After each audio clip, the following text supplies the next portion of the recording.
po yung batayan? Bakit ang isang transaction ay suspicious? Kung sa tingin po namin ay doubtful po yung transaction. For this particular po, hindi naman po kami nag-doubt kasi alam namin po na legit po yung transaction. Okay, klaklaruin ko kanina po, sabi nyo personally, meron kayong pagdududa, pero officially, hindi po kayo nag-report na suspicious transaction po ito. Wala po akong sinabing may pagdududa. Kung unusual, Kanina, sabi niya. Madam Witness, hindi mo kayo nagtanong man lang, para saan po ba kayo ito? Kasi alam ko sa bangko po, nagtatanong. Ako po, nagbabangko ko sa privado. Natatanong po yung staff ko, para saan ba gagamitin ni Sir ito, ni Sir? Hindi na ba ninyo tinatanong? Kasi po may advice naman ng po siya. So, kumbaga dumaan naman po ito sa proseso nila. Kaya, I don't think po na... Hindi Pero masyadong what nawala is- sa amin yung sinabi what is- mong mga bag ang pinaglagyan nitong 125 million. Anong klaseng bag muli? Sa pagkakaalala ko po, ito po isang malaking, mahabang bag na Mahaba. parang dinescribe ko nga po as Duffel like, bag? Gym bag? Given that there is no cross and therefore no redirect, we now proceed to allow the senator judges for their interventions in the order that they signify their intent to ask questions and make interventions. The Honorable Erwin Tulfo, thereafter the Honorable Rafi Tulfo, thereafter the Honorable Senator Judge Aquino. The Honorable Tulfo is recognized for his interjections and interventions. You have 2 minutes, sir. Thank you, Mr. Presiding Officer. Miss Witness, Miss Constantino, dyan ba talagang account ng mga OVP sa bangko ninyo, sa show? Or si VP lang ang nag-open ng account dyan sa bangko ninyo? yung Office of the Vice President po. OVP. Opo. So, hindi lahat dyan may account ang OVP. Wala na po akong alam. Okay. Kaya nga po, tanong ko natin, si dating VP Robredo po ba nagbukas din ng account dyan? Actually po, na-transfer lang po sa amin ang MDS account po ng Office of the Vice President noong pong September 2022 nung lumipat po sila ng kanilang office address sa Pioneer, Mandaluyong. Okay. Normal po ba na ganito kalaki ang wini-withdraw ng isang government agency? Is this normal? Nakakita ka na ba nito ng other government agencies na ganito kalaki ang withdrawal? Wala po, unusual po ito. Unusual yung withdrawal. So therefore, kung unusual, Madam Witness, hindi mo kayo nagtanong man lang, para saan po ba kayo ito? Kasi alam ko sa bangko po, nagtatanong. Ako po, nagbabangko ko sa privado. Natatanong po yung staff ko, para saan ba gagamitin ni Sir ito, ni Sir? Hindi na ba ninyo tinatanong? Kasi po may advice naman ng po siya.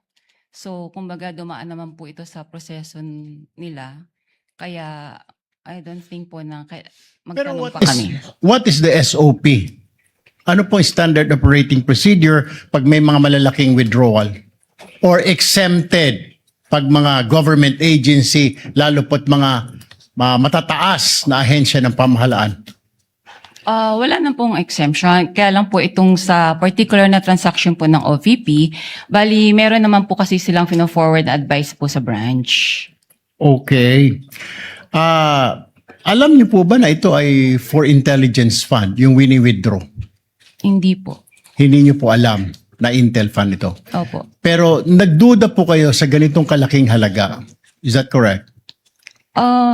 Sa personal opinion namin sa bangko, parang syempre po, saan kaya gagamitin po yung yung cash na to? So, pero hindi naman po namin tinanong na. Kasi may advice naman po siya. Okay, panghuli na lamang po, Madam Witness.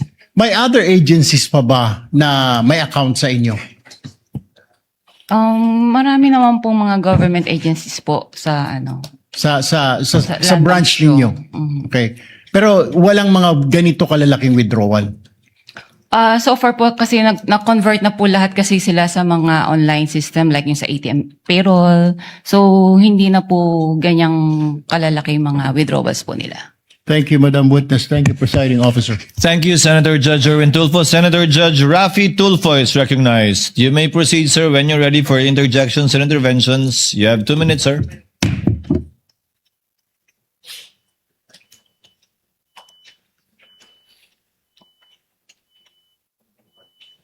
Madam Witness, magandang umaga po. Magandang umaga rin po. Hindi masyado klaro sa amin yung sinabi mong mga bag ang pinaglagyan nitong 125 million. Anong klaseng bag muli?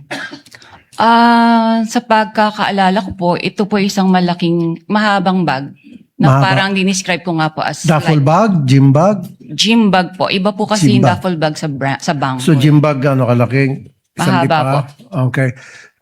Ayon sa BSP, ang 1 million approximately 1 kilo. So that's 125 million. So si Gina lamang ang nagbitbit ng 125 kilos palabas ng bangko? Ang alam ko pong assistance po na naalala ko po ay nag-provide po kami ng trolley. Ng trolley. At Opo. mag-isa lang si Gina. May kasama po sila eh. Hindi ko lang po ma-recall. So ilang duffel bag po ulit? Mga 3 to 4 bags po. I mean, so 3 to 4 Bags. yun sa 125 Gym bags. million. Gym bags. Dapat sigurado. 3, 4, 5, 6, 7, 8, 9, 10. Kasi kung 125 million at 3 gym bag, yung gym bag, ano nang kalaki yun? Mahaba Mukhang hindi po. mahaba. Opo. Kakasya ba dyan 125 kilos? 31 million per. Baka nagkakamali kayo. Mga 3 to 4 bags nga po. Dapat precise po kayo. Dapat ginadjot daw nyo yan bago paglabas. 3 bags ang lumabas, ang pinaglagyan. Hindi na po namin yan, po. Okay, sige. Pero dapat, you should be approximate, precise. Kasi we're talking of impeachment of the Vice President dito. Hindi dapat yung parang kalkulasyon lamang. As much as possible. Opo, mga gano'n, 4 bags. Okay, 4 bags. Now, wala bang, kasi alam ko, pag ganun kalaki amount, kuminsan yung bangko nag-offer doon sa depositor na i-deliver yung pera sa lugar na gusto nilang pupuntahan ng perang yon through the what we call armored car or armored vehicle. Hindi kayo nag-provide na ganoon? Hindi po. Wala po kasi kaming memorandum of agreement regarding po sa services, cash services po, or cash delivery. So hindi nag-request yung OVP ng cash delivered through armored vehicle papunta doon sa back Wala to the po, office? Okay. Curious lang ako, sino itong, meron pa isang pangalan na kapirma sa baba ng cheque, itong Rosaline L. Sanchez, sa pagkakala mo. Kasi di ba sa baba, nakalagay Rosaline Sanchez and then Lemuel Ortonio, signatory doon sa pag-release ng cheque. Who are they? Authorized signatory po. Isa po siya sa authorized signatories po ng Office of the Vice President. Si Rosaline Sanchez, sino po ito? Sa pagkakalam niyo po, Ang alam ko po, siya po yung sa finance. sa finance. Okay, nabanggit niyo rin po prior doon sa withdrawal, you're given 1 or 2 days para makapag-prepare ng cash. Sino po ulit tumatawag sa inyo? Si Miss Queenie Masangkay po. Paano niyo po nalaman na si Miss Queenie Masangkay yung tumatawag sa inyo? Na-meet ko na rin po siya sa branch nung pong nag-open po sila ng MDS account po. Okay. Last na naman, usually pag ganun kalaking amount ang withdraw, sinisiguro nyo na yung pupunta doon sa bangko, yun yung authorized na mag-withdraw talaga ng amount ng perang yan. Kadalasan tinatawagan pa yung principal. Wala kayong ganung klaseng protocol in place? Wala na po kasi may advice na po siya. 5 seconds. Wala na. May advice na sige po siya. May pera na. Okay, thank you. Bago po yung bell, Senator Judge Rafi. Next to be recognized for his interjections would be Senator Bam Aquino. You have 2 minutes, sir. Maraming salamat, Proceed when Mr. you're ready. Presiding Officer. Miss Violeta, magandang umaga. Magandang umaga din po. Kaklaruin ko lang po, yung cheque ay mula po kanino? Mula po Itong- sa Office of the Vice President. Hindi po, dyan po napunta yung pondo, no? But kanino po, anong account galing po yung perang yan? Sa Office of the Vice President nga po. Because it was already downloaded to the Office of the Vice President from the Treasury. Is that Opo. correct? Opo. Okay. So this is OVP funds na napunta kay Miss Gina Acosta na SDO po nila. Tama po. Basta po yung si Miss Gina, yung payee po ng cheque. Yung pay. Okay. Nabanggit niyo po kanina na unusual po yung laki, no? Kapag ganun po, do you report this to any agency? Kung pinagtatakan niyo po na parang ang laki naman ito. Do you do any reporting or wala na pong reporting yan? I'm sorry, Your Honor. May we invoke po yung AMLA rule na hindi po kami pwede mag-disclose any information po regarding sa reporting. Sa reporting. Okay. AMLA rule po siya. Let me rephrase the question. Ang government transactions po ba ay sakop ng AMLA rules? Makakasagot po niyan ang AMLC po. Hindi, pwede niyong sabihin, hindi ko po alam yung sagot. Kayo po isang branch manager, so kayo po yung nasa landmark ng ilang taon. Alam niyo po yung mga rules. Nais ko lang pong malaman kung ang government transactions ba ay sakop ng AMLA regulations po natin. Wala naman pong exemption po doon. So sakop po siya. Sakop po. Okay. So, ang sinasabi niyo po ba sa AMLA rules ay kasama ito sa mga covered or suspicious transactions? Tama po ba? Yun nga po. So, I invoke po na mag-prohibit po ako magsabi po nito. Okay, let me rephrase. I'm sorry, for me, these are simple questions, no? Regulations lang po ito. So, ulitin ko, sakop ang government transactions sa AMLA regulations, correct? Yes. Lahat po. Yes. At ano po ba yung rules natin pagdating sa pagre-report sa AMLA? Above a certain amount? Tama po ba? Opo. Opo. Magkano po yung limit? Kapag above, what amount po yan? More than 500,000 po. O any amount above 500,000, whether private po o gobyerno, nire-report nyo po sa AMLA. Supposedly po. Okay. Yan yung covered o yan yung suspicious? Yung over 500,000. Magkaiba po yun, Covered di ba? Okay. Yung suspicious po, ano po yung regulasyon kapag nagsasubmit po kayo ng suspicious transaction? Ano po yung batayan? Bakit ang isang transaction ay suspicious? Kung sa tingin po namin ay doubtful po yung transaction. For this particular po, hindi naman po kami nag-doubt kasi alam namin po na legit po yung transaction. Okay, klaklaruin ko. Kanina po, sabi nyo personally, meron kayong pagdududa, pero officially, hindi po kayo nag-report na suspicious transaction po ito. Wala po akong sinabing may pagdududa. Kanina, sabi nyo, nung nagtanong si Senator Tulfo, sabi nyo personal Unusual lang. po ang nasabi ko po. Okay. So kahit at sa tingin po nyo, unusual ito, hindi nyo po ito ni-report bilang suspicious transaction. Hindi po pwede magsabi po na na nag-report po kami dahil nga po i-invoke po yung AMLA law. Okay. So covered, definitely, kasi it's above 500,000. Pero yung suspicious transaction, ayaw nyo pong sabihin dahil covered po ito ng AMLA law. Kasi para sa amin naman po ay talagang hindi naman po siya suspicious. Okay. Sige po. Sige po, yun na po muna. Maraming salamat, Mr. Presiding Officer. Thank you, Senator Bam Aquino. You may avail of the second round, if at all, Senator Aquino. Senator Judge Alan Cayetano is recognized. Thereafter, Senator Judge Joel Villanueva, you have 2 minutes. Magandang, I'm sorry, after Senator Alan, Senator Risa. Thereafter, Senator Judge Joel Villanueva. You have 2 minutes, sir. Magandang umaga, Madam Witness. Welcome to the Senate. Maganda. Most of my questions na tanong naman ni Senator Erwin. I just like to ask, but you're familiar with the concept of confidential or discretionary funds? Or hindi? In government parlance. Wala po kang alam. Okay. No, kasi kung hindi ka familiar, whether that agency has 50 million discretionary funds or let's say if you were the manager sa OP and they had, I don't know how much now, 10 billion, you won't find it unusual kung 500 million, 250, 1 billion. Kasi nga usual means parate, unusual means bakit ganito kalaki, no? Because when I was in the DFA, there was a big storm. And I've never dealt with Land Bank directly except for my personal account as sa sweldo ko as DFA secretary. But the president asked us, what can each agency do? So my staff then, si Yusek Ariola said, sir, maraming ma-stuck sa mga ports, airport at seaport. May isa tayong fund. Kung OFW sila, pwede tayong magbigay. So I think we had to withdraw 50 or 100 million.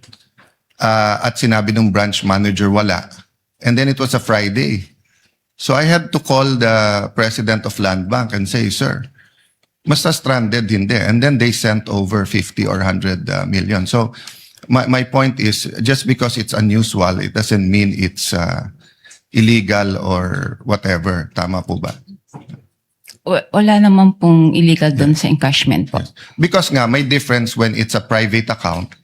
So it's a private account and they don't usually, let's say, someone has a private account, commercial or private, meaning business or personal niya, they always withdraw 50,000, 100,000. This is theoretical, so hindi to covered ng bank secrecy law. Suddenly, we withdraw ng 3 million, minsan nagtatanong, di ba? Dahil know your customer, di ba? Ganon din sa deposit. I'll just finish this line. Ganon din sa deposit, di ba? So, kung sweldo ko 30,000, every time nagde-deposit ako 30,000, biglang magde-deposit ako 2 million, tatanungin ako, sir, saan galing to? Right? Correct. Pero pag government, as long as you're dealing with the people you identified with, so whether that's DPWH, whether that's DOTR, basta't everything's in order, magtataka ka lang pag sobrang laki ng amount, but then you'll release it. No? Kindly Thank you. wind up. Yeah, Senator that's Judge all. Allen. Thank you. I was just clarifying that point. Thank you, Senator Judge Allen. Senator Judge Risa Ontiveros is recognized. You may proceed, ma'am. When you're ready, you have 2 minutes.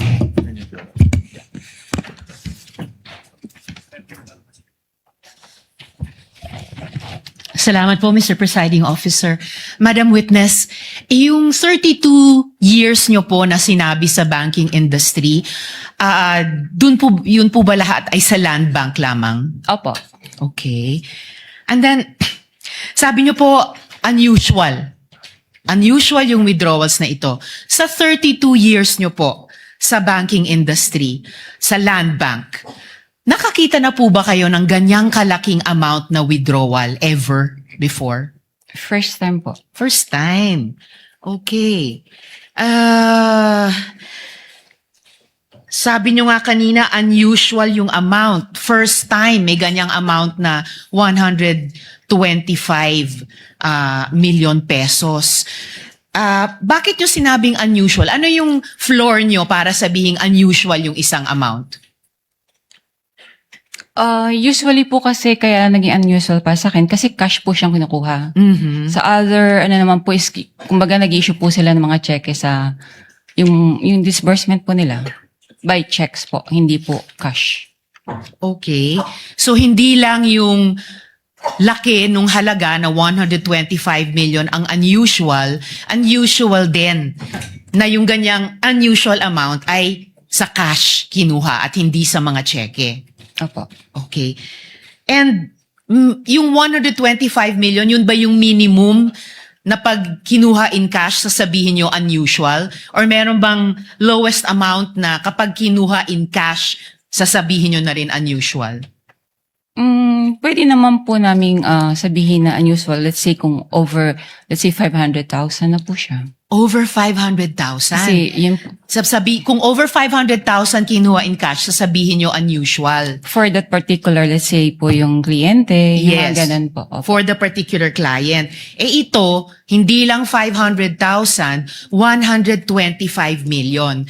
So, 250 times mas unusual sa minimum amount na sasabihin yung unusual kung kinuha in cash.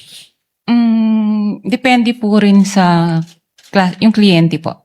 Depende sa kliyente. But kung sino mang kliyente aside, nasabi niyong unusual dahil 125 million na para po sa akin is 250 times yung 500,000 at hindi po in check, kundi in cash po kinuha. Pwede nga po, depende po sa depositor po niya. Kung regular lang sa kanya yung mga ganang withdrawals or what, it's usual. Okay. Pero kung parang for the first time ma-encounter namin that much, unusual po sa And amin. this was your first time. Opo. And in your 32 years, higit 3 dekada, kung masasabi nating pambihirang amount ito in cash, Opo. masasabi nating once in a lifetime yung ganitong amount in cash. Pwede po. Pwede. Alright. Salamat, Mr. Presiding Officer. Thank you. Tutuloy ko po sa second round. Thank you, Senator Judge Risa. Senator Judge Villanueva, thereafter, our distinguished Senate President. You may proceed, sir, when you're ready. You have 2 minutes. Thank you, Sir Presiding Officer, Senate President. Madam Witness, binanggit niyo po yung unusual, no? And gusto kong susugan yung katanungan. Yung usual, below 500,000 pag individual. Pero kung ito'y government agency, paano niyo masasabi na ito'y unusual? Any depositor naman po, kung hindi naman po ganong frequent silang nag-withdraw ng ganong kalaking cash. Kaya po, naano ko siyang unusual. Kung ganito po na 4 na beses na nag-withdraw na 125 million, would you say usual na siya? Unusual nga po. No, Kasi, kung 4 na sunod-sunod na yung binanggit po ninyo, 125 million, sunod-sunod, nagiging usual na po ba siya o unusual pa rin? pwede naman po. Na What is usual. it? Kung sunod-sunod naman po, magiging ano na po siya. Talagang usual transaction na po yun. So, kung ganun nga po na 4 na sunod-sunod, usual transaction na siya. Opo. Madam Witness, as I understand, no, yung process, the BM would provide the funding, notice of cash allocation, and then the agency authorizes the disbursement. At kayo, ho, for example, sa inyong bangko, sa Land Bank, bine-verify nyo lang at you pay the corresponding instruments. Is that correct? Opo. Bine-verify po yung pag-issue ng cheque po, yung mga signatories, payees, like that po. So bago po inilabas ang salapi o yung pera, ano-ano pong dokumento yung aktual na natatanggap po ninyo at inyong masusing sinusuri? Kasi sabi nyo nga ho, I'm sure from the first withdrawal, as you made mention, it's unusual. So ano yung mga talagang sinusuri po ninyo na dokumento bago nyo i-release ito? Supported naman po ito ng advice. So once po nakapasok na po sa system at funded naman po siya, okay na po sa amin yun. So yun lang po yung inyong chinecheck. Opo. And that's it, you release it right away. Yes, sir.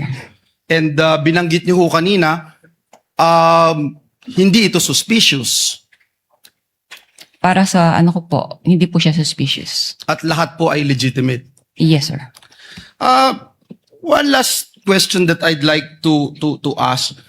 With this amount of money that will be withdrawn by the payee, ano ho yung mga advance arrangements? Kasi hindi, sabi nyo nga ho, hindi usual yung biglaan, no? 125 million. Ano yung mga advance arrangements na inihingi po ninyo o tinatawag po sa inyo bago mailabas po itong salapi na ito? How far in advance was Land Bank informed that these amounts of physical cash would be required for each transaction? Mga a day or two po, ni-inform po kami from the cash division po ng OVP na meron po silang ganong cash requirement. So sa amin naman po, pinoprocess naman po namin yung requirements nila bago po namin sila advise na available na po yung cash. So in sa 24 bank. hours, kaya na po. Pwede naman po. Salamat po. Maraming salamat. Thank you rin po. Thank you, Senator Judge Villanueva. The distinguished Senate President is recognized. You have 2 minutes for your interjection, sir. Thank you. Thank you, Mr. Presiding Officer. Good morning, Ms. Constantino. Sundan ko lang po yung natanong kanina ni Senator Risa. So in your 32 years in Land Bank, hindi pa ho kayo nakakita ng withdrawal na ganito kalaking amount? 125 million. Tama Opo. po ba? Yes po, sir. Ano yung pinakamalaking nakita nyo ng withdrawal in cash? Hindi ko na po ma-recall. More or less lang. Ano. Mabigyan nyo kami. In cash? In cash. Siguro Yung po pinakamalaking nakita nyo na o na-experience nyo na in your mga 32. 500,000 po. 500,000. And next, ito na, 125 million. Yes, sir. Ang Shaw Boulevard, maraming negosyo dyan. No? So I assume maraming mga private companies dyan. May nakita na ba kayong cash withdrawal from a private company na ganito kalaki in the hundreds of millions? Mostly po mga cheque po yung ini-issue nila. Cheque? Meron bang mga cash withdrawal din? Yung mga sa private companies? Wala po. Wala, puro Checks. cheque lang ang ini-issue nila. Opo. And then, nabanggit nyo kanina na 4 na beses pumunta sila Miss Acosta at si Mr. Ortonio sa inyo. Opo. Tama po ba? 4 na beses? Yes, sir. Nung nagwi-withdraw sila, meron ba kayong any casual talk kung saan gagamitin itong mga perang ito? Kasi sabi nyo nga kanina, unusual, ngayon lang kayo nakakita. Hindi ba nagkaroon kayo ng konting parang casual talk sa pangatlo o pang-apat na pagkita ninyo kung saan gagamitin tong perang to? Hindi ko na po ma-recall, Your Honor. I'm sure nag-uusap kayo, di ba? Yeah, brief talk. Brief talk, mayroon bang nasabi kung saan gagamitin itong perang ito? Hindi ko na nga po maalala. Sorry Ay, po. Hindi nyo na maalala. Okay. And then, kanina nasa tanong rin ni Senator Bam, typically, rini-report to sa AMLAC no? Yung mga ganitong kalaking amount. Na-report nyo na ba? Na-report nyo ito? Hindi yung detalye. Ang tanong lang naman kung na-report yung ganitong kalaking cash withdrawal sa AMLAC.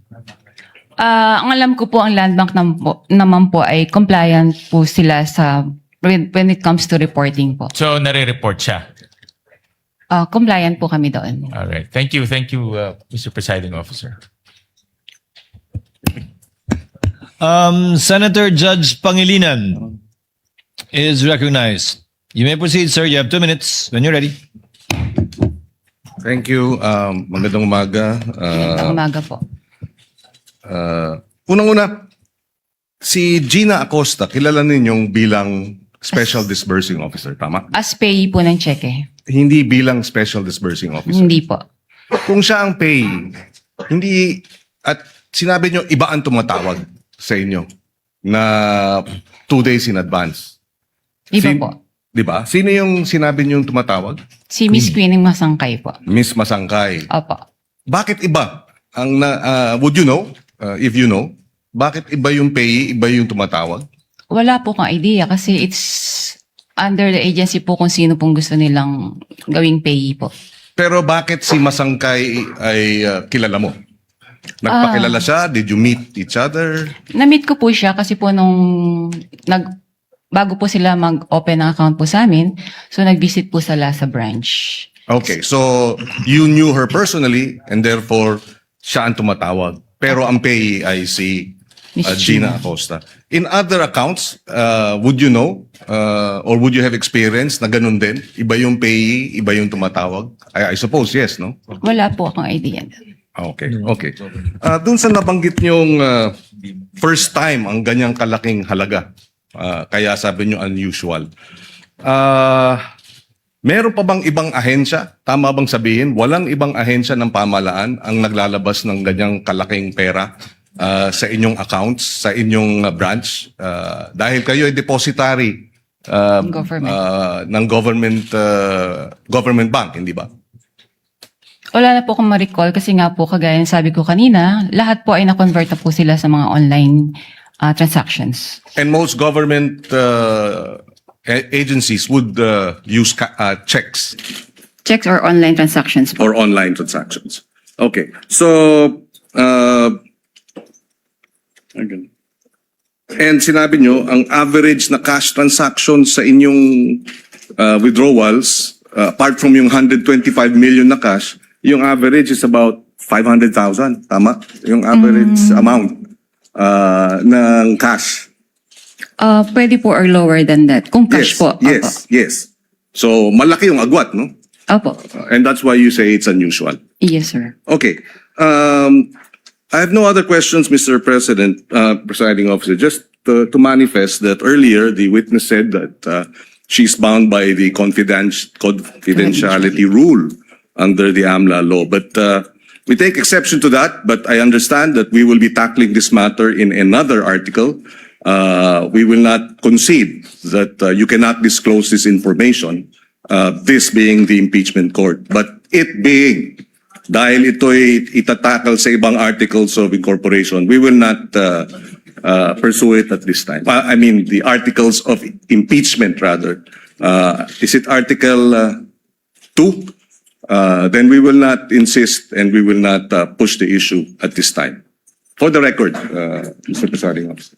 Noted, but Chair would also like to place on the record that while indeed the court issued a subpoena vis-a-vis the AMLC, the provision of the law on the confidentiality with respect to bank officers are indeed provided for in the AMLC.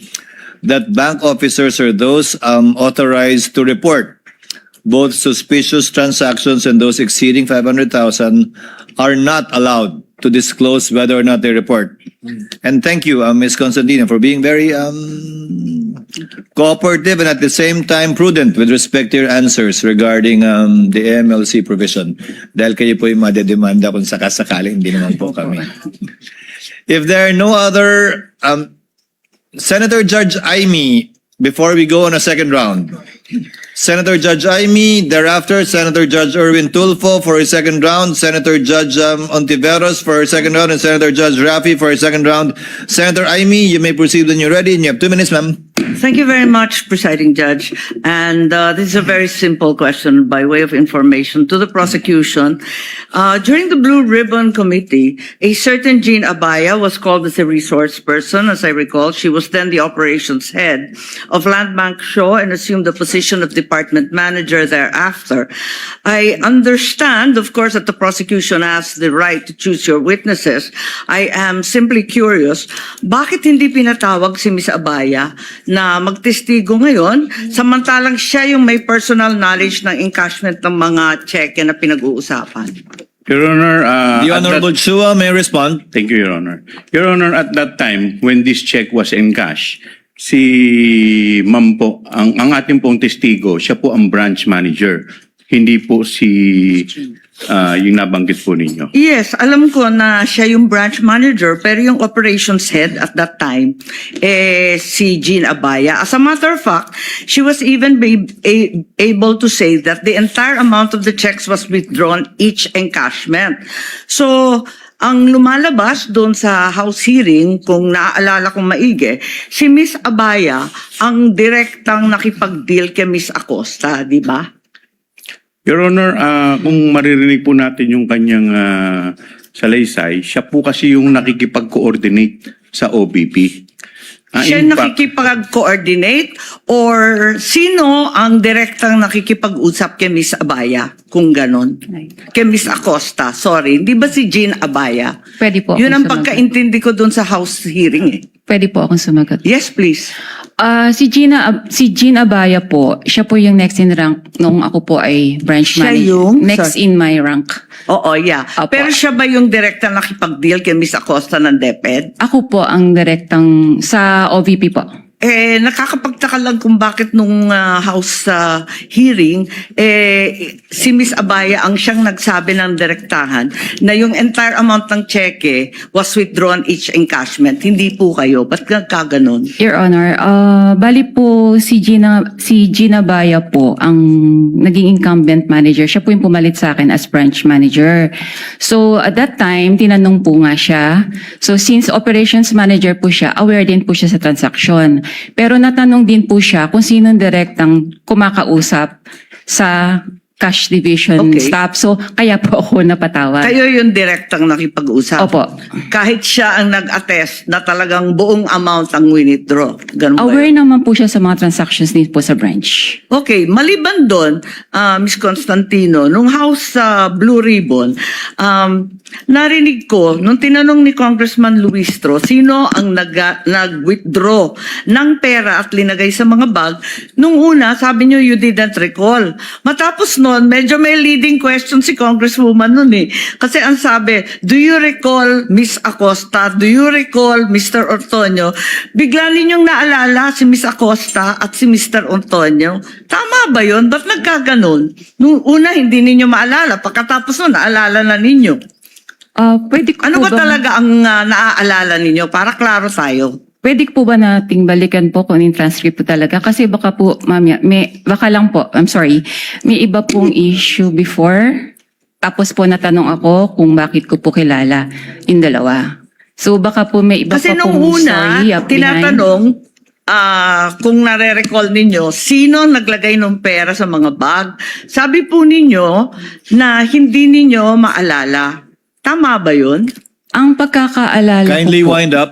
ang pagkakaalala ko, sorry po. Ang pagkakaalala Sumasagot ko po, ang Sinagot ko po yon na si Yes, Miss yes. Gina ang naglagay at si Mr. Ortonio. Ang hindi ko po ma-recall kung sino po yung naglabas na ng cash. Hindi ng ko bags. tinatanong yon. Hindi yon ang tinutukoy ko. Ang tinutukoy ko, yung pa-iba-ibang sagot. Kasi nung una sabi nyo, hindi niyo maalala kung sino naglagay ng pera sa bag. Pagkatapos nung binanggit sa inyo, do you recall Miss Acosta, do you recall Mr. Ortonio? Naalala ninyo kung sino naglagay na yung dalawa? Bakit ganon? Yun lang po. Ang Kindly wind up, pagkakaalam, ma'am. ang pagkakaal- Considering that Miss Acosta is allegedly the payee, bakit hindi niyo yun naalala kaagad? Doon ako nagtataka. Wala po akong matandaan na sinabi ko na hindi ko ma-recall po yung naglagay ng pera sa bags. Ang alam ko po, nare-recall ko kung sino po ang naglabas ng bags. Okay, Outside the bag. balikan na lang po natin yung transcript Sige doon sa po. lower house Kung pwede at po. baka maipaliwanag ninyo sa amin na maigi. Maraming salamat. Sige The po, lady may maraming- avail for round 2 with the permission of Senators Erwin Tulfo, Ontiveros, and Rafi Tulfo. Chair would like to acknowledge Senator Lacson first since it is his first round to ask questions. Thereafter, we will be recognizing in this order Senators Erwin Tulfo, Senator Ontiveros, and Senator Rafi Tulfo for their second round. Senator Lacson may proceed. You have Thank 2 you, minutes, sir. Mr. Presiding Officer. Hindi po ako magtatanong. I will only make a manifestation. I'm only wondering why neither the prosecution nor the defense is presenting a competent witness in the handling of intelligence and confidential fund. Kasi po, in my previous life, sa intelligence, sa law enforcement, ang natatandaan ko, kasi limited yung purpose ng intelligence at saka confidential fund. Nagtataka lang ako, nakita ko yung regularity ng withdrawals ng cash parang every quarter except for December, December 20.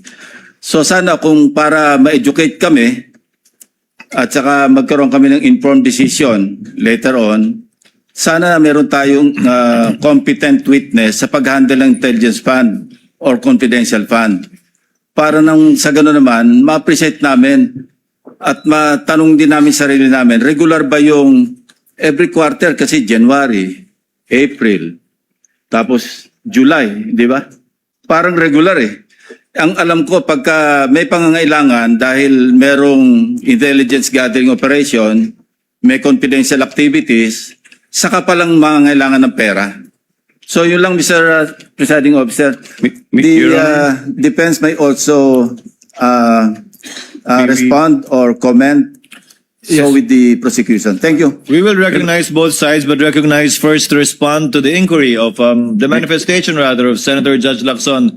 The Honorable Chua. You may proceed, sir. Thank you, Your Honor. Your Honor, we will be presenting our witness pero hindi po siya yung testigo po pagdating po dyan. In time po, we will be presenting witness or witnesses that will explain yung manner po ng confidential. Kasi I asked my staff, wala po sa listahan ng testigo na meron tayong competent witness. Yung COA. Diba? So saan ang galing yung sinasabi niyo may present yung COA po? They will be COA is not a competent witness sa pag-handle ng intelligence and confidential funds. Somebody, Your Honor, meron po kasi maybe kami reservation.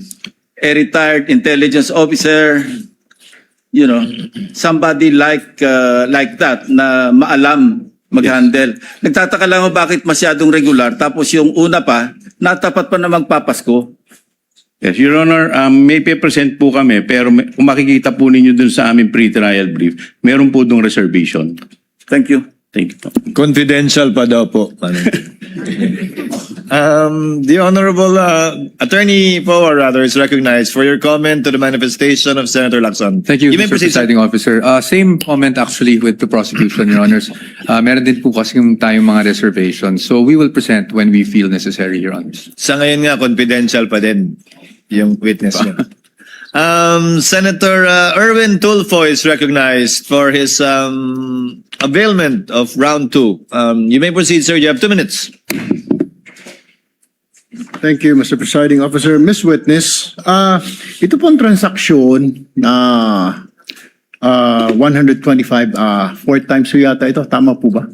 Tama po. Alright. Hindi po ninyo na-report ito sa AMLAC?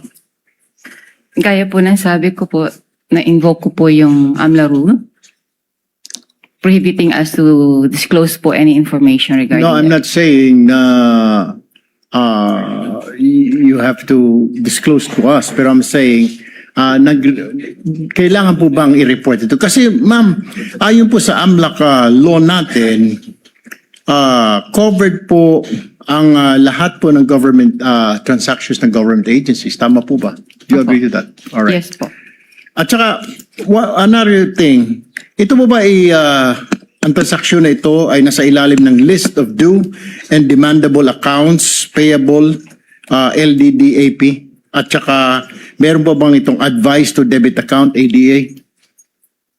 Meron po silang advice na nai-issue po dyan. Okay, pero nasa ilalim po ba ito ng LDDAP, yung list of due and demandable accounts I payable? think agency na po ang pwedeng sumagot po regarding this. Okay, all right. That's all, Mr. Presiding Officer. Thank you, Senator Judge Erwin Tulfo. Senator Judge Risa Ontiveros for her second round. You may proceed, ma'am. When you're ready, you have 2 minutes.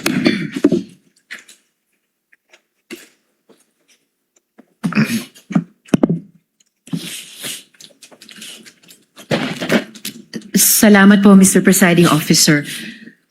Madam Witness, yung unusual pa rin, bago ibang tanong. Sinabi nyo kanina sa prosecution may cash-involved limit. Magkano po yung cash-involved limit Sa branch po sa namin. branch ninyo? Oh, pwede ko bang hindi sagutin po yan for security? All right. Then hindi ko itatanong yung follow-up question doon. Ito na lang. Sabi po ninyo, wala ang branch ninyo ng ganyang amount. Kung pwede nyo sabihin, magkano po ang halaga na meron ang branch nyo? Yung malaki po kasi amount. So in any given day po kasi talagang wala po kaming branch. So pwede ko po in average kung ano lang po yung sa tingin namin na kasya po yung during the operational transactions po ng branch. for the Magkano day. po yung average na yon sa branch nyo? Transactions for the day? For us mga ano po, maybe mga 20M po. 20M. So ito pong 125 million ay times 6 po dun sa average na transaction sa branch nyo in a given day. Apo. Okay. And then, sabi nyo rin po kanina sa prosecution, kailangang tawagan ang cash center ninyo para i-transact yung amount. Magkano po yung floor ulit na halaga para kailangan yung tawagan ang cash center ninyo? Any cash requirements naman po ay tinatawag namin sa cash center po namin for assistance. Okay. Would you say anything above 20 million, kailangan kayong tumawag sa cash center? Kahit po less than, basta po requirement po namin sa branch for that day, sa daily operations po namin. And yung 125 million na yon ay lampas sa kaya ng branch nyo in that day? Opo. Okay. Kaya unusual ang sinabi nyo kanina Opo. sa prosecution. Opo. Okay po. In total, kalahating bilyong piso in cash ang winidraw ng Office of the Vice President sa branch ninyo. Sa experience nyo po, karaniwan rin po bang mag-withdraw ang isang ahensya ng ganyang halaga, kalahating bilyong piso, in cash, sa loob lamang ng 8 buwan? Hindi ko po yun masasagot kasi yung agency po maybe ang dapat pong sumagot about it. Oh, pero para sa branch po ninyo, naranasan nyo na po ba in the higit 3 dekadang nagtrabaho kayo sa Land Bank na merong alinmang ahensyang nag-withdraw ng ganyang halaga, kalahating bilyong piso in cash sa loob lamang ng less than 3/4 of a year? Wala po akong ma-recall kasi mostly nga po ang sabi ko ay puro through online or ang transactions na po nila or cheque. Okay. At bilang branch manager, sinigurado nyo po ba na otorisado talaga ni Vice President yung pag-withdraw ng kalahating bilyong piso? Meron naman po kasi silang inisyong advice. So, binase naman po natin yung checking na inisyo kay Ms. Gina Costa na ito po ay may advice na po and funded. Alright. So batay dun sa issue advice ni Ms. Jean Acosta, yun na yung pagtitiyak nyo na otorisado ni VP yung pag-withdraw nitong kalahating bilyong piso in Opo. cash. Opo. Salamat po. Salamat, Mr. Presiding Officer. Last two questions if there's a final round. Salamat po. Thank you, Senator Judge Risa. Senator Judge Rafi Tulfo for his availment of round two. You may proceed, sir, when you're ready. You have 2 minutes. Madam Witness, how are government agency accounts being opened sa Land Bank? Ano yung proseso po? Pakiulit po, sir. Ano po yung proseso para yung isang government agency ay makapag-open ng account sa Land Bank? Meron pong request na galing po sa kanila. At the same time po, meron din pong approval from the Bureau of Treasury na mag-open po sila ng account sa amin. So once approved na po ito, ay ma-open na po yung account sa Land Bank. Very good. Now, sa kaso po ng OVP, sino po yung nag-open ng account? Sino po yung pumunta sa bangko ninyo para i-open yung account ng OVP? Ang alam ko po, nag-inquire po yung head po ng Huwag agency. pong alam ko. Dapat sino po talaga. Sigurado dapat kayo. Yung head po ng cash division. Nila. Opo. Okay. Ano po yung mga presentang dokumento para magpapatunay na sila po'y authorized talaga na mag-open ng account on behalf of the OVP?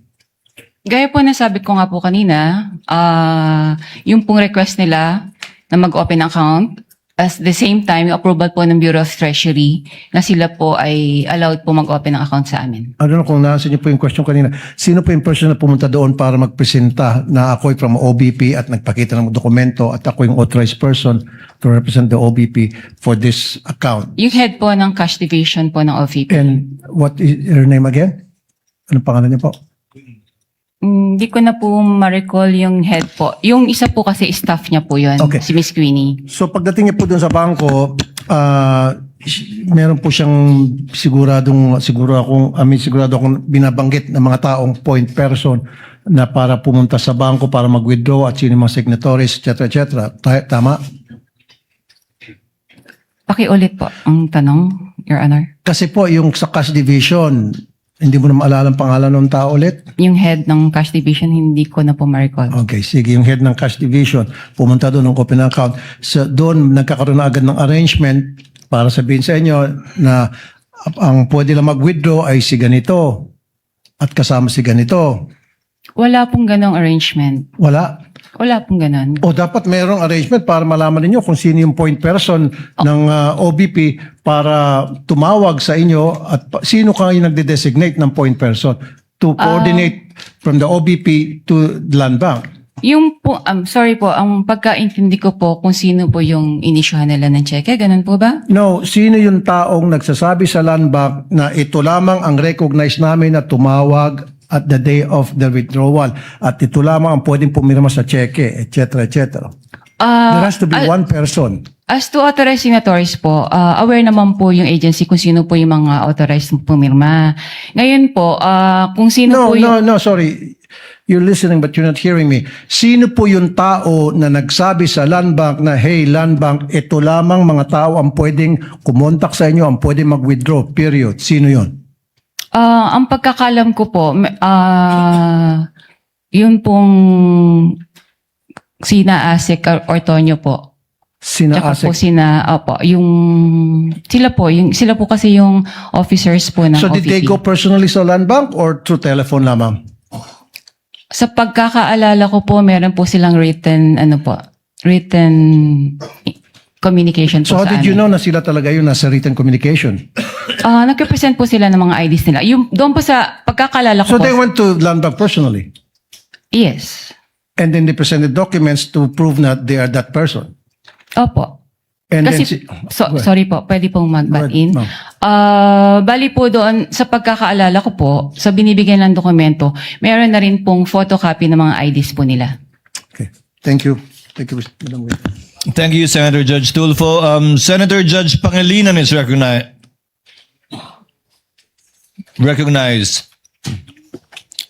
for its round two availment. You may proceed, sir, when you're ready. You have 2 minutes. Thank you. Yung cheque na winidraw o pinisente sa inyo December 20, 2022, tama? Ang date? Opo, December 20, 2022.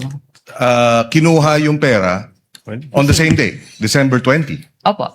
So, kung sabi nyo kanina, unusual yung malaking halaga.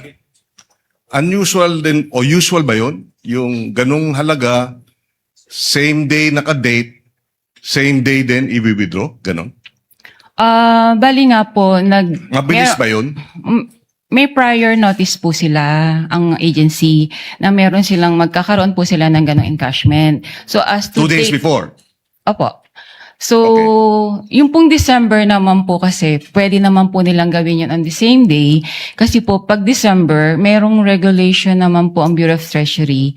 Kapag po December, hindi na po natin siya inihintay ang 24 hours or to 48 hours na ano po. Yes. So, na but if grace you period. combine both, the huge amount, which is unusual, and the same day dated check Transaction. and the same day withdrawal, is that usual? So, tingin ko naman po, usual naman po siya. So the only thing unusual is that it is a huge amount, which you've never experienced in your Yes, Your 32 Honor. years. Opo. Okay. And so tinatawag sa'yo 2 days before kahit hindi pa handa yung cheque, in other words. No? Hindi ko na lang po kasi alam sa 2 side days- nila. Opo. 2 days before, oh yeah.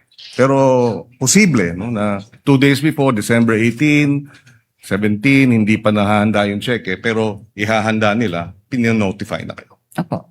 Okay. Maraming salamat. Thank you. Thank you, Senator Judge Pangilinan. Senator Judge Ontiveros, for the final round, for your last 2 questions, I believe, or no more? No more? If there are no other interventions or interjections from the Senator Judges, the presiding officer would like to excuse you already. Ma'am Violeta Constantino. Thank you. Very much, ma'am, for your time. Salamat po sa inyong kooperasyon. Magandang umaga po. Mananghalian po muna kayo dyan bago kayo umuwi.